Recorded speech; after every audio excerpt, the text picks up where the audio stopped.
മധ്യ തിരുവിതാംകൂറിലെ ക്രൈസ്തവ രാഷ്ട്രീയം എങ്ങോട്ടാണ് സഞ്ചരിക്കുന്നത്? കഴിഞ്ഞ കുറച്ച് ദിവസമായി ചില ചോദ്യങ്ങൾ അങ്ങും ഇങ്ങുമൊക്കെ കേൾക്കുന്നുണ്ട്. താങ്കൾക്ക് എന്ത് തോന്നുന്നു?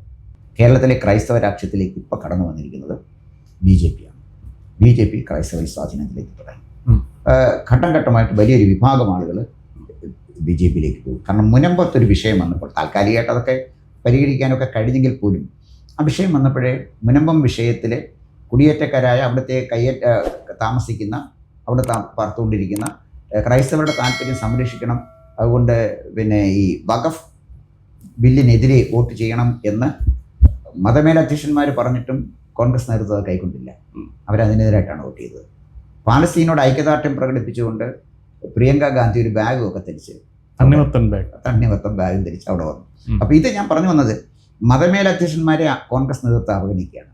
കാരണം മതമേലധ്യക്ഷന്മാർ പറയുന്നത് കേട്ടാൽ മലബാറിലെ മുസ്ലിം വോട്ട് അവർക്ക് നഷ്ടപ്പെടും. അതാണ് കോൺഗ്രസ് എത്തിയിരിക്കുന്ന ഒരു വലിയ ഗതികേടെന്ന് പറയുന്നത്.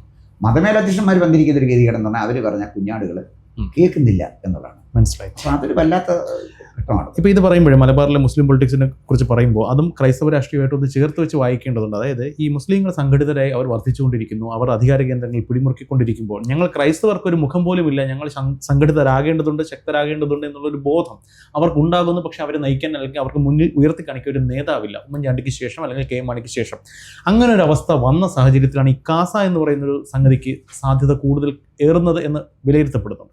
പക്ഷേ ഇപ്പോൾ ഒരു ഘട്ടത്തിൽ ഉയർന്നു വന്ന കാസ ഇപ്പോൾ വീണ്ടും അത്ര ആക്റ്റീവ് അല്ല എന്ന് കേൾക്കുന്നു. എന്തുകൊണ്ടാണ് ഈ കാസയ്ക്ക് വന്നതുപോലെ അങ്ങോട്ട് വളരാൻ സാധിക്കാതെ?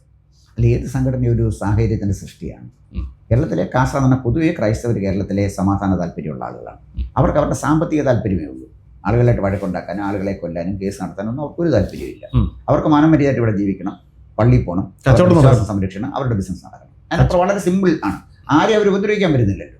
കേരളത്തിൽ ഒരു മതസംഘർഷത്തിന്റെ പേരിൽ, ഒരു രാഷ്ട്രീയ കൊലപാതകത്തിന്റെ പേരിൽ ഒരു ക്രിസ്ത്യാനിയെ കാണത്തില്ല. തമ്മിൽ തല്ലും, പക്ഷേ അത് സമാധാനം. തമ്മിൽ തല്ലാനും തല്ലേ ഉള്ളൂ, കൊല്ലത്തില്ല.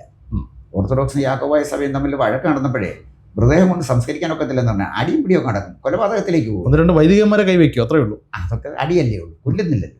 അപ്പോൾ ഞാൻ പറഞ്ഞു, കൊലപാതകത്തിലേക്ക് പോകുന്നില്ല. അതാണ് ക്രൈസ്തവ രാഷ്ട്രീയത്തിന്റെ പ്രത്യേകത. അത് അടിസ്ഥാനപരമായി ക്രിസ്തു മതം ഒരു സമാധാന മതമായതുകൊണ്ട് അതിൻ്റെ ഒരു സ്വാധീനം തീർച്ചയായിട്ടും ക്രൈസ്തവരിലുണ്ട്. പക്ഷെ കാസ വന്നൊരു പ്രത്യേക സാഹചര്യത്തിൻ്റെ സൃഷ്ടിയാണ്. കാസ വന്നത് ഹിന്ദുക്കൾ അവരുടെ താല്പര്യം സംരക്ഷിക്കുന്നത്. അപ്പോൾ ചിലപ്പോൾ ഇതൊക്കെ സംഘർഷത്തിലേക്കാണ് പോകുന്നത്. ഒരുതനെ കൊല്ലുന്നു, മറിച്ചതിനെ തിരിച്ചു കൊല്ലുന്നു. മലബാർ രാഷ്ട്രീയത്തിലാണല്ലോ ഇത് തുടങ്ങിയത്. BJPയുടെ വളർച്ച BJPക്കാരെ കൊന്നുകൊണ്ട് തടയാനാണല്ലോ CPM ശ്രമിച്ചത്. വാടിക്കൽ രാമകൃഷ്ണൻ തൊട്ടുള്ള ഇങ്ങോട്ടുള്ള കൊലപാതകം നോക്കിയാൽ ഇവരൊക്കെ കുത്തക മുതലാളി ഭൂഷ്വാസിയാണ്. വാടിക്കൽ രാമകൃഷ്ണൻ ഇവർ കൊന്ന ആരെയൊക്കെയാണ്? വെറും പാവപ്പെട്ടവരെയാണ് കൊന്നത്. കമ്മ്യൂണിസ്റ്റുകാർ കൊന്നതും പാവപ്പെട്ടവനെയാണ്, തിരിച്ച് RSSകാർ കൊന്നതും പാവപ്പെട്ടവനെയാണ്. അപ്പോൾ ഇതിൻ്റെ അർത്ഥം, ഇതിന് ബലിയാടായിട്ട് മാറിയത് നിരപരാധികളും നിസ്സഹായരും പാവപ്പെട്ടവരുമായ ആളുകളാണ്. ഇപ്പം അവർ തിരിച്ചറിഞ്ഞു തുടങ്ങി. പാർട്ടിക്ക് വേണ്ടി രക്തസാക്ഷിയാകാൻ പോകുന്നത് ഒട്ടും അഭിമാനകരമല്ല എന്ന് മാത്രമല്ല അപമാനകരവുമായിട്ട് മാറിക്കൊണ്ടിരിക്കുകയാണ്. രക്തസാക്ഷിയുടെ കുടുംബത്തിൽ നിന്നെന്ന് പറഞ്ഞാൽ ആളുകൾ വിചാരിക്കും എന്തിനുമാണെന്ന് വിചാരിക്കും. അത്തരത്തിലേക്ക് കാര്യങ്ങൾ മാറി. അപ്പോൾ ഞാൻ ക്രൈസ്തവ രാഷ്ട്രീയത്തെക്കുറിച്ച് പറഞ്ഞാൽ ഈ ഒരു സാഹചര്യത്തിലാണ് കാസ ഉണ്ടാകുന്നത്. കാസായിക്ക് അവരുടെ പള്ളിക്ക് പ്രൊട്ടക്ഷൻ കൊടുക്കണം. അവരെ ആക്രമിക്കാൻ വന്നാൽ അത് ഡിഫെൻഡ് ചെയ്യണം, പ്രതിരോധിക്കണം. ആരെ ആക്രമിക്കേണ്ട, പ്രതിരോധിക്കണം. അപ്പോൾ തന്നെ പാലാ ബിഷപ്പിന് അദ്ദേഹത്തിൻ്റെ അരമനയിൽ പോകാൻ കഴിയാതെ വന്നു. അന്ന് PC ജോർജ് ഇടപെട്ട RSSകാർ വന്നപ്പോഴാണ് ബിഷപ്പിന് അങ്ങോട്ട് പോകാൻ പറ്റുന്നത്. RSSൻ്റെ സംരക്ഷണത്തിലാണോ ബിഷപ്പ് കഴിയേണ്ടത്? അപ്പോൾ ബിഷപ്പിൻ്റെ അരമനകൾ സംരക്ഷിക്കണമെങ്കിൽ, അവരുടെ പള്ളികൾ സംരക്ഷിക്കണമെങ്കിൽ അതിന് ട്രെയിൻഡ് ആയിട്ടൊരു ഫോഴ്സ് വേണമെന്ന് തോന്നിയതാണ് കാസായുടെ ആരംഭത്തിന് തുടക്കം കുറിച്ചത്. ഇപ്പോൾ അത് വളർന്നു തളർന്നു ഒക്കെ നിൽക്കുമെങ്കിലും കാസ എന്ന് പറയുന്നൊരു ആശയം കേരളത്തിൽ കൂടുതൽ ശക്തമാകും. അത് ഒരു മിലിറ്റൻ്റായിട്ട് വന്നാലും വന്നില്ലെങ്കിലും കാസായുടെ നിലപാടുകളോട് യോജിക്കുന്ന ക്രൈസ്തവരുടെ എണ്ണം കൂടി വരാനാണ് സാധ്യത. അതുകൊണ്ട് കേരളത്തിലെ ക്രൈസ്തവ രാഷ്ട്രീയം നേരിടുന്ന ഒരു പ്രതിസന്ധി എന്ന് പറഞ്ഞാൽ അവർ ശാരീരികമായി കയ്യേറ്റം ചെയ്യപ്പെടുമ്പോൾ അതിനെ പ്രതിരോധിക്കാൻ ഒരു സംവിധാനം ഉണ്ടാകണമെന്ന് ആഗ്രഹിക്കുന്ന ആളുകൾ ചുരുക്കമായിട്ടാണെങ്കിലും അവരിൽ ഉണ്ടായി വരുന്നുണ്ട്. താങ്കൾ പറയുന്നത് കാസ ശക്തമായിട്ട് വരുന്നുണ്ടെന്ന് പറയുമ്പോൾ പൊളിറ്റിക്കലി BJPക്ക് ആ ഒരു മൈലേജ് ഉണ്ടാക്കാൻ സാധിക്കുന്നില്ല, എസ്പെഷ്യലി മധ്യ തിരുവിതാംകൂറിൽ. എന്തുകൊണ്ടാണ് അങ്ങനെ സംഭവിക്കുന്നത്? BJPക്ക് രാഷ്ട്രീയം കൈകാര്യം ചെയ്യാൻ അറിയാൻ പാടില്ലാത്തതുകൊണ്ട്. BJPയുടെ പിടിപ്പുകേടാണ്. സംശയിക്കേണ്ട. ക്രിസ്ത്യാനികളുടെ കുഴപ്പമല്ല. ക്രിസ്ത്യാനിയുടെ കുഴപ്പമേ അല്ല.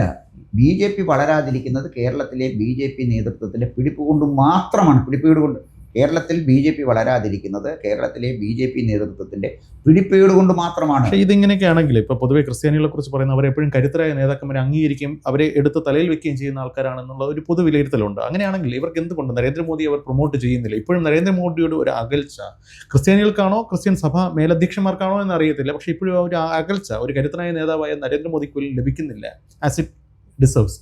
എന്തുകൊണ്ടാണ്? ക്രൈസ്തവർ അംഗീകരിക്കണമെങ്കിൽ പൊതുസമൂഹം അംഗീകരിച്ച് നിലനിൽക്കാൻ കഴിയുമെന്ന് മനസ്സിലാക്കിയെങ്കിൽ മാത്രമേ ക്രൈസ്തവർ അംഗീകരിക്കത്തുള്ളൂ.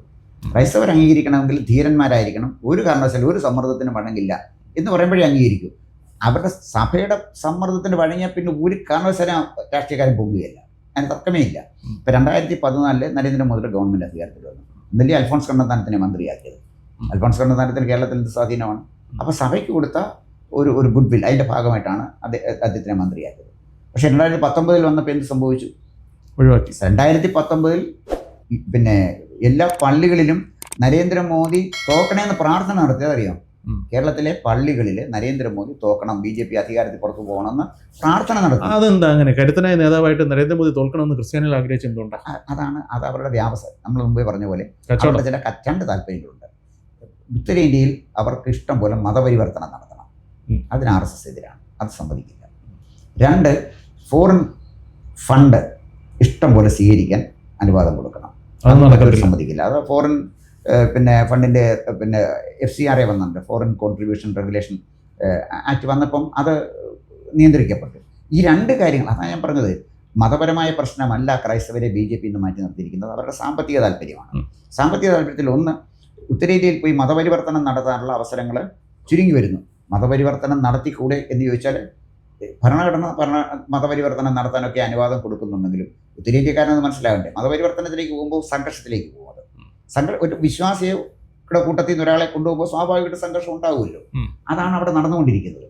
അപ്പം ആ സംഭവം കോൺഗ്രസിനെ പോലെ ഇവർക്ക് നടത്താൻ BJP അനുവദിക്കില്ല. FCRA ഫോറിൻ കോൺട്രിബ്യൂഷനും അതും അവർ നിയന്ത്രിക്കും. ഈ 2 കാര്യങ്ങളാണ് മോദിയോട് എതിർക്കാൻ കാരണം. അല്ലാതെ അവരുടെ വിശ്വാസത്തിൽ എന്തോ ചെയ്തു, മോദി ഒന്നും ചെയ്തില്ലല്ലോ. പക്ഷെ അതോടൊപ്പം ഈ Rahul Gandhi evangelical movement US, Italy അങ്ങനെ കുറച്ച് താല്പര്യങ്ങൾ ഇതിൽ വർക്ക് ചെയ്യുന്നു എന്ന് പറയുന്നു. ശരിയാണോ? അതിന് സംശയിക്കേണ്ട കാര്യം എന്താണ്? ഇവാഞ്ചലിക്കൽ മൂവ്മെന്റ് എത്രയോ കാലമായി ഇന്ത്യയിൽ തുടങ്ങിയിട്ട്. നെഹ്റുവിൻ്റെ കാലം മുതൽ ഇവാഞ്ചലിക്കൽ മൂവ്മെന്റ് ഇന്ത്യയിൽ ശക്തം തന്നെയാണ്. അത് ഘട്ടം ഘട്ടമായിട്ട് ഓരോ ഗവൺമെന്റിനെയും ഫലപ്രദമായിട്ട് അവർ ഉപയോഗിച്ചിട്ടുണ്ട്. ഉപരിതലത്തിൽ നമ്മൾ കാണുന്നില്ല എന്ന് മാത്രം. താഴെ നന്നായിട്ട് ഇവാഞ്ചലിക്കൽ മൂവ്മെന്റ് പോകുന്നുണ്ട്. ഇവാഞ്ചലിക്കൽ മൂവ്മെന്റിന് പോകാൻ അനുഗുണമായ ഒരു കാലാവസ്ഥ സൃഷ്ടിച്ചത് തന്നെ ഇവിടുത്തെ ഹിന്ദുക്കളാണ്. കാരണം ഹിന്ദുത്വത്തിലെ ജാതി വ്യവസ്ഥ അത് ഭീകരമല്ലേ? നമ്മൾ നോർത്ത് ഇന്ത്യയിലൊക്കെ പറഞ്ഞാൽ ഈ അടിച്ചമർത്തപ്പെട്ട ദളിതന്മാർ അനുഭവിക്കുന്ന പീഡനം വളരെ വലുതാണ്. എന്തിനാ തമിഴ്നാട്ടിലോട്ട് പോയാൽ പോരെ? ക്ഷേത്രത്തിൽ പ്രവേശിക്കാൻ ദളിതരെ തടയുന്നവരാണ്. അത് തടയുന്ന ബ്രാഹ്മണന്മാരല്ല, ഈ തേവരന്മാരും ഗൗണ്ടർമാരും ഒക്കെ തന്നെയാണ് ചെയ്യുന്നത്. മനസ്സിലായി. ഇപ്പം നേരത്തെ BJPയുടെ കേരളത്തിലെ സാധ്യതകളെക്കുറിച്ച് ചർച്ച ചെയ്തൊരു ഇന്റർവ്യൂവിൽ താങ്കൾ പറയുകയുണ്ടായി, BJPക്ക് ഇനി അങ്ങോട്ട് വളരണമെന്നുണ്ടെങ്കിൽ ഒരു മുന്നണി സംവിധാനം ഉണ്ടാക്കണം, അത് കെട്ടുറപ്പോടുകൂടി മുന്നോട്ട് പോകണം, എന്നാൽ മാത്രമേ വളരാൻ സാധിക്കത്തുള്ളൂ. അതിന് ക്രിസ്ത്യാനികളുടെ സഹായം BJPക്ക് കൂടിയേ തീരൂ, എസ്പെഷ്യലി ഇൻ കേരള പ്രോസ്പെക്ട് എന്ന് താങ്കൾ പറഞ്ഞു വെക്കുകയുണ്ടായി. ഈ ഒരു അകൽച്ച നേരത്തെ പറഞ്ഞ പലവിധ കാരണങ്ങൾ കൊണ്ട് ക്രിസ്ത്യാനികൾ BJPയോട് അകലം പാലിക്കുന്ന ആ ഒരു സാഹചര്യത്തിൽ BJPക്ക് എങ്ങനെ മധ്യ തിരുവിതാംകൂർ എസ്പെഷ്യലി ഫോക്കസ് ചെയ്തുകൊണ്ട് എങ്ങനെ അവർക്ക് വളരാൻ സാധിക്കും? ഒരു ഷോൺ ജോർജിനെ വെച്ചുകൊണ്ട് അല്ലെങ്കിൽ ഒരു PC ജോർജിനെ മാത്രം വെച്ചുകൊണ്ട് എത്ര നാൾക്ക് BJPക്ക് ഈ വണ്ടി ഓടിക്കാൻ പറ്റും? അതിനകത്ത് ഇതിന് ചോദ്യം മറു ചോദ്യമാണ്. അതായത് PDPയെയും INLനെയും വെച്ച് എത്ര കാലം CPMന് മതേതരത്വം പറയാൻ കഴിയും? ജമാഅത്തെ ഇസ്ലാമിയെയും ലീഗിനെയും വെച്ചുകൊണ്ട് എത്ര കാലം UDFന് മതേതരത്വം പറയാൻ കഴിയും? അപ്പോൾ മതേതരത്വം എന്ന് പറയുന്നത് അപകടകരമായ ഒരവസ്ഥയിൽ എത്തിയിരിക്കുന്നു. അപകടകരമായി എത്തിയ മതേതരത്തിൻ്റെ വക്താക്കൾക്ക് ഒന്നും ഒരു അംഗീകാരവും കേരളത്തിൽ കിട്ടാൻ പോകുന്നില്ല. നമ്മൾ എതിർക്കാവുന്ന എല്ലാ വർഗീയതയും എതിർക്കണം. എല്ലാ വർഗീയതയും എതിർക്കാനുള്ള ധൈര്യം BD സതീശനുണ്ടോ? പറയാൻ പറ്റത്തില്ല, പേടിയാണ്. BD സതീശന് എതിർക്കാൻ പറ്റുന്നത് ഹിന്ദു വർഗീയതയാണ്. അത് തന്നെയല്ലേ BD സതീശനല്ല, ഒട്ടുമിക്ക എല്ലാ രാഷ്ട്രീയ പാർട്ടികൾക്കും ഹിന്ദു വർഗീയത എതിർക്കാം, മറ്റു പക്ഷങ്ങളെ പറയാൻ പേടിയാണ് അല്ലെങ്കിൽ മടിയാണ്, വോട്ട് പോകും. അല്ല, ഹിന്ദു വർഗീയത എതിർത്തതിന്റെ ഫലം എന്ത് പറ്റി? 2019 ശബരിമല വിഷയം വന്നതിന് ശേഷം എന്താണ് സംഭവിച്ചത്? അപ്പോഴാണ് മനസ്സിലായത് നവോത്ഥാനവും ഒന്നും ഇവിടെ നടക്കുന്ന കാര്യമല്ല. കേരളത്തിലെ കമ്മ്യൂണിസ്റ്റുകാർ തന്നെ മാർക്സിനേക്കാൾ കൂടുതൽ അവരെ പ്രതീക്ഷിക്കുന്നതും വിശ്വാസം അർപ്പിച്ചിരിക്കുന്നതും അയ്യപ്പനിലാണ്. അതുകൊണ്ടാണല്ലോ ഈ ഗതികേട് വന്നത്. ആ കാലഹരണപ്പെട്ട ഈ പറഞ്ഞ മതേതരത്വം ഉയർത്തിപ്പിടിച്ചുകൊണ്ട് നടന്നവനാണ് സ്വരാജ്. സ്വന്തം പഞ്ചായത്തിൽ പോയില്ലേ? ഇനി സ്വരാജ് എവിടെയാണ് പോകുന്നത്? സ്വന്തം പഞ്ചായത്തിൽ അയലോകക്കാരൻ വോട്ട് ചെയ്യാത്ത ഒരു നേതാവിനെ കുറിച്ച്. അപ്പോൾ ഇത് എല്ലാ പാർട്ടികൾക്കും ആപ്ലിക്കബിൾ ആണ്. അത് ഏത് പാർട്ടിക്ക്, അതായത് മതേതരത്വം പറയാമെങ്കിൽ 916 മതേതരത്വം പറയണം. അതല്ലെങ്കിൽ കൃത്യമായിട്ട് എല്ലാവരും ബാലൻസ് ചെയ്യണം. പക്ഷെ എന്തൊക്കെ പറഞ്ഞു കഴിഞ്ഞാൽ കേരളത്തിൽ ജനങ്ങൾ നമ്മൾ മതേതരമാണ്, നവോത്ഥാനമാണ്, പ്രബുദ്ധനാണെന്നൊക്കെ പറഞ്ഞു കഴിഞ്ഞാൽ കേരളത്തിലെ ജനങ്ങൾ ഈ പറയുന്ന സോക്കോൾഡ് പ്രബുദ്ധ മലയാളികൾ മതത്തിന്റെ അടിസ്ഥാനത്തിൽ വിഭജിച്ച് തന്നെയല്ലേ മനസ്സുകൊണ്ടെങ്കിലും നിൽക്കുന്നത്, പ്രത്യക്ഷത്തിൽ ഇല്ലെങ്കിൽ പോലും? വലിയ ഭീകരമായ പോളറൈസേഷനാണ് നടന്നിരിക്കുന്നത്.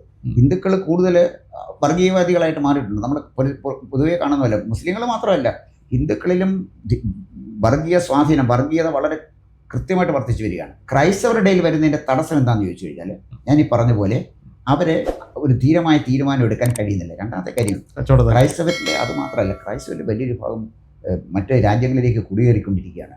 പലരുടെ വീടുകളിൽ ആളില്ല, ചെറുപ്പക്കാരില്ല ക്രൈസ്തവരിൽ. അപ്പോൾ ഇവിടെ നോക്കാൻ ആളില്ലാതെ വരുമ്പോൾ അവരാകെപ്പാടെ വല്ലാത്തൊരു വിഫലതയാണ് അവരെ വേട്ടയാടുന്നത്. പല വീടുകളിലും ചെറുപ്പക്കാരില്ലാത്തൊരു സ്ഥിതിയിലേക്ക് വരുന്നു. അപ്പോൾ ക്രൈസ്തവ രാഷ്ട്രീയത്തിന് തടസ്സമായി നിൽക്കുന്നത് മറ്റ് രാജ്യങ്ങളിലേക്കുള്ള കുടിയേറ്റം ഒരു പ്രധാനപ്പെട്ട പ്രശ്നമാണ്. അതുപോലെ തന്നെ ഐക്യ രൂപത്തിൽ, ഏകശിലാ രൂപത്തിൽ നിന്ന് സഭ കൂടുതൽ ദുർബലമാകുന്നു. മതമേലധ്യക്ഷന്മാർക്ക് കുഞ്ഞാടുകളിലുണ്ടായിരുന്ന, വിശ്വാസികളിലുണ്ടായിരുന്ന സ്വാധീനം അനുദിനം കുറഞ്ഞു വരുന്നു.